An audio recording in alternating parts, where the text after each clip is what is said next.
I love this leather pattern. I absolutely love the color of this leather. It's like a suede here.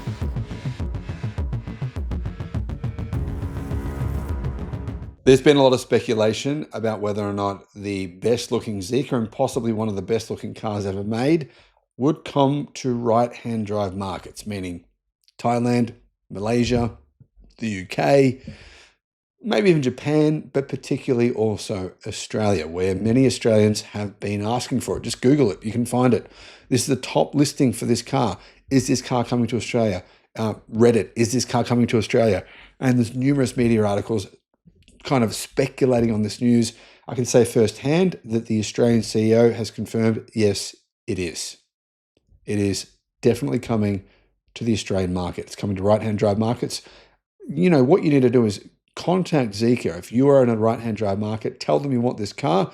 And if they get enough people, you'll get it, because it's going to be built in right-hand drive. This will potentially be the fastest station wagon, coupe wagon, shooting brake, whatever you want to call it, on the market in Australia. And I, for one, think this is awesome news. Absolutely fantastic. Hello, my friends. Welcome to the channel. I'm Sam Evans. You're watching the Electric Viking. The Zeekr 007 GT is a car that I think is incredibly sexy. You've got to see it in person. It's better looking in person than you know. Honestly, it's just, yeah, there's nothing I can really say that kind of justifies my personal thoughts on it, because you really do need to experience it. The seats are different. They are really this really beautiful leather that's kind of crafted, these bucket seats, but not too, not too bolstered, so they're not going to really dig into your sides like some of them do. Anyhow, the new 7 GT was unveiled or shown at the Sydney International EV Show, which was about a week ago. I was at the show. I wanted to do a video, and I did do a video, but I wanted to do an overview for you guys at the time, but I couldn't. I was flying to China that night, and I just haven't been able to do it until I just arrived back from China today. So I'm kind of half asleep. Forgive me if I get any details here wrong, but while I was at the show, the CEO came up to me and he said, "I've just made the decision. We're going to do it. It's happening."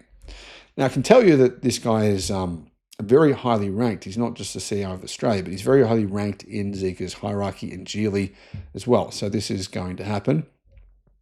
And there's an article on Zeekr.com that says, and this was 2 days ago from today, while Zeekr hasn't confirmed plans for a right-hand drive version, Zeekr Australia head of marketing, Andrew Harissa, indicated the 7GT is under evaluation for the Australian market. That's actually not correct. Now, Andrew did say that, but he said that a while ago. And in fact, the CEO of Australia has confirmed that the car's coming. It's not under evaluation, it is coming. So it was under evaluation, it's now changed to being confirmed. But unfortunately, it's not going to be here for a while. It's going to take them about 12 months to get production happening. They've got to build a right-hand drive production line. You need different parts to do that as well. It takes a while. Cars are a pretty big deal to set up in right-hand drive, especially for a niche product like this. But how big is this car? It's quite long, but it's not particularly big. In person, it doesn't look all that big because of the coupe-like shape, the shooting brake type shape. It's 4,864 millimeters long, so it's longer than Tesla Model Y. It's about the same width at 1,900 millimeters, and the height, though, is much lower. I think it's just such a cool car. It's quite low, and it's 1,445 millimeters high, with the wheelbase being nearly 3 meters long, though, at 2,925 millimeters. Meaning it's a little bit longer and wider and lower than a BYD Seal. But it looks, sorry guys, but if you've got a Seal, they're cool cars, but this is in a completely different world in terms of style, performance, charging speed, and the platform this car is on. I mean, this thing is just epic, right? And apparently its drag coefficient is 0.198, meaning it's among the best in the world. Yeah, that's incredibly efficient. Now that would make sense based on the shape of this car as well. So what has this car got? Well, the base model comes with a single motor, rear-wheel drive, 310 kilowatt, 75 kilowatt hour battery. But here's the thing. Zeekr have just updated different models in China, including the car that this is built on. This is basically a 7X. It's built on the same platform as the 7X. It's a similar car. So the new 7X has even more power than that. I believe it's got 350 kilowatt and a 75 kilowatt hour lithium iron phosphate battery, which is made by Geely. One of the best batteries in the world. It's the golden brick battery, or the Aegis short battery platform. It can charge. In the 001, charging speed is 1,300 kilowatt. That's a 1.3 megawatt charge it can charge on. Now that's the 001. I don't know if this car is going to get that new platform. That's a new 1,000 volt platform. I don't know. But anyway, either way, it'll either get that kind of level of pace and performance, but it's potential, or it'll at least have it at a minimum massively fast. It'll be the fastest charging vehicle, or one of them anyway, when it comes to the market in 12 months. Anyway, the mid-spec model, it gets a bigger battery. It's basically the same motor. It's rear-wheel drive, of course. It gets a bigger battery. It's a 100 kilowatt hour battery from CATL, and it provides 825 kilometers of CLTC range. So 700 kilometers plus. That'll be more than 700 kilometers of WLTP range, plus the fastest charging car on the market. Plus, it's incredibly powerful. Now, the 7X has just been updated. It had 470, well, the current model on sale in Australia has 475 kilowatt, but it's just been updated in China. In a couple of months' time, people will be able to buy the new version with 585 kilowatt. The existing version has 475. So I would assume that this will get that upgrade in China by the time it goes on sale. That'll be 12 months from now. And I'm going to guess that this will have the same 580 kilowatt. If it does, it'll be much faster than the existing version. There's the existing version of this car, all-wheel drive, 475 kilowatt, and it'll do 0 to 100 in 2.84 seconds. Now, assuming it does get the upgrade as the 7X does, then it'll be up to do 0 to 100 in probably about 2.5 seconds. Meaning it will be easily, far and away, the fastest wagon / coupe shooting brake available in Australia. And I'm going to guess it won't be the same kind of insane price as you're looking at for something like an Audi RS6, which, what do they cost? More than 200,000 Australian dollars. It'll be much more affordable than that, that's for sure. Now, currently, it has an 800 volt architecture, which is capable of charging from 10 to 80% in 10.5 minutes. So yeah, it can charge at 450 kilowatt currently in Australia, but in China, I believe the charging speed is much faster than that. What would be the pricing? Well, okay, in China, the price for the base model is 44,000 Australian dollars. So it's just under 30,000 US dollars, right? The mid-spec with that 100 kilowatt hour battery, and it gets a few more extra features as well. That's 48,000 Australian dollars, which is about 30,000 US dollars. And the all-wheel drive version is 56,000 Australian dollars, actually 56,800. And that's what? That's about 37,000 US dollars.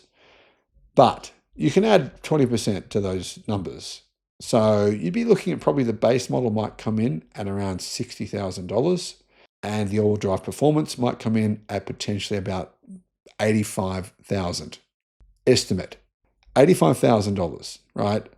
For a car like this, capable of doing 0 to 100 in 2.5 seconds and charging the battery in 10 minutes, what else is there on the market like this? There is nothing.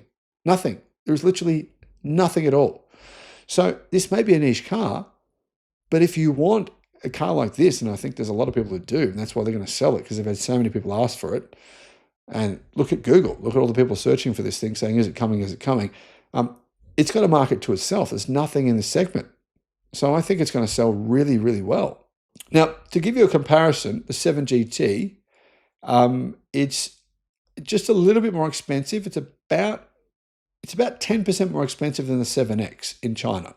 So add a 10% premium to the prices of this car in Australia. That's going to give you a pretty good idea of what it's going to cost. Now that you've got all that information, I should also mention the base model in China is 27,000 US dollars. So this is the updated version. Now, going off information when this car was updated in August, but I'm going to guess it'll be updated again probably in a few months' time. It came with It comes with an active air intake in the front bumper, a slanted bonnet line. It's got a LiDAR sensor on the roof, which won't come to Australia. It's also got retractable door handles, roof racks, and a kind of a rear spoiler on the back. And it's actually 104 millimeters longer than Audi A4 All-Road. That gives you kind of an idea on the size. Now, guys, I sat in this car, and the interior is fantastic. It's got a 15.4-inch touchscreen, as do many cars, an oval-shaped LCD instrument cluster, which kind of fits nicely on the dash.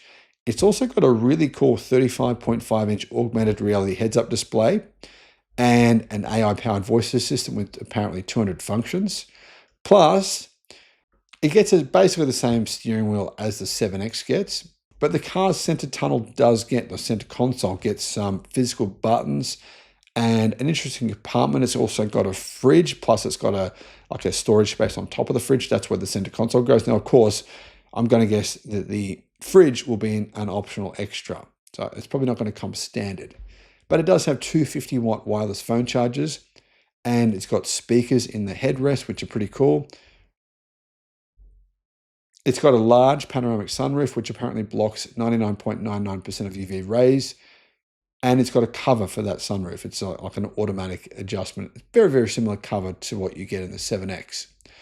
The seats are covered with 1.42 square meters of Nappa leather. So that's part of the reason why the price is a little bit higher. You're getting those Nappa leather seats, which I've got to say are absolutely fantastic. Now, there's actually 4 color options for the interior. And the one that I sat in was red. And I've got to say, I'm not a fan of red interiors, but the red interior on this was brilliant. It's like not a bright red. It's like a maroon type of red, and it really, really works. I really, really liked it. So anyway, 4 interior colors. There is also a massage seat. So the seats have massage. And there's also 36 storage spaces inside the cabin. It has places for fastening skis and other equipment, and the roof racks can handle 150 kilos. Apparently, with the trunk folded, it has 1,737 litres of space. I think it's got about 500 litres of boot space with the seats up. In terms of the actual system power, it's got dual NVIDIA Drive Orin X chips for computing power of a total of 508 tops, which is actually pretty good. It's also got automatic emergency braking, general automated evasion system called GAES, and a map-free navigate on autopilot function. In addition to that, it's got really good brakes to handle that power. The Wagon, the all-wheel drive version, gets 380mm Brembo brakes, which enable it to stop from 0 to 100, or 100 kilometers to 0, I should say, in 34.4 meters. So it can stop very, very quickly. If you want to charge another EV, for example, if your friend, he runs out of battery, you can charge another EV at 60 kilowatt.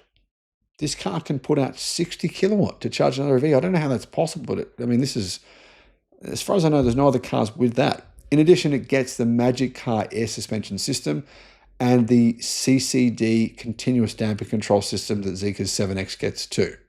So yeah, guys, for me, this is a bit of a dream car, and I'm excited to see Zeekr are going to bring it to Australia. This is great news. What do you guys think? Are you excited? Is this the kind of car you'd consider? I mean, a lot of people at the show were just blown away looking at this thing. They're thinking, this is a vehicle that's so different to all the other electric SUVs on the market. There's so many electric SUVs now, but there's only one real performance wagon, and this is it. Thanks for watching.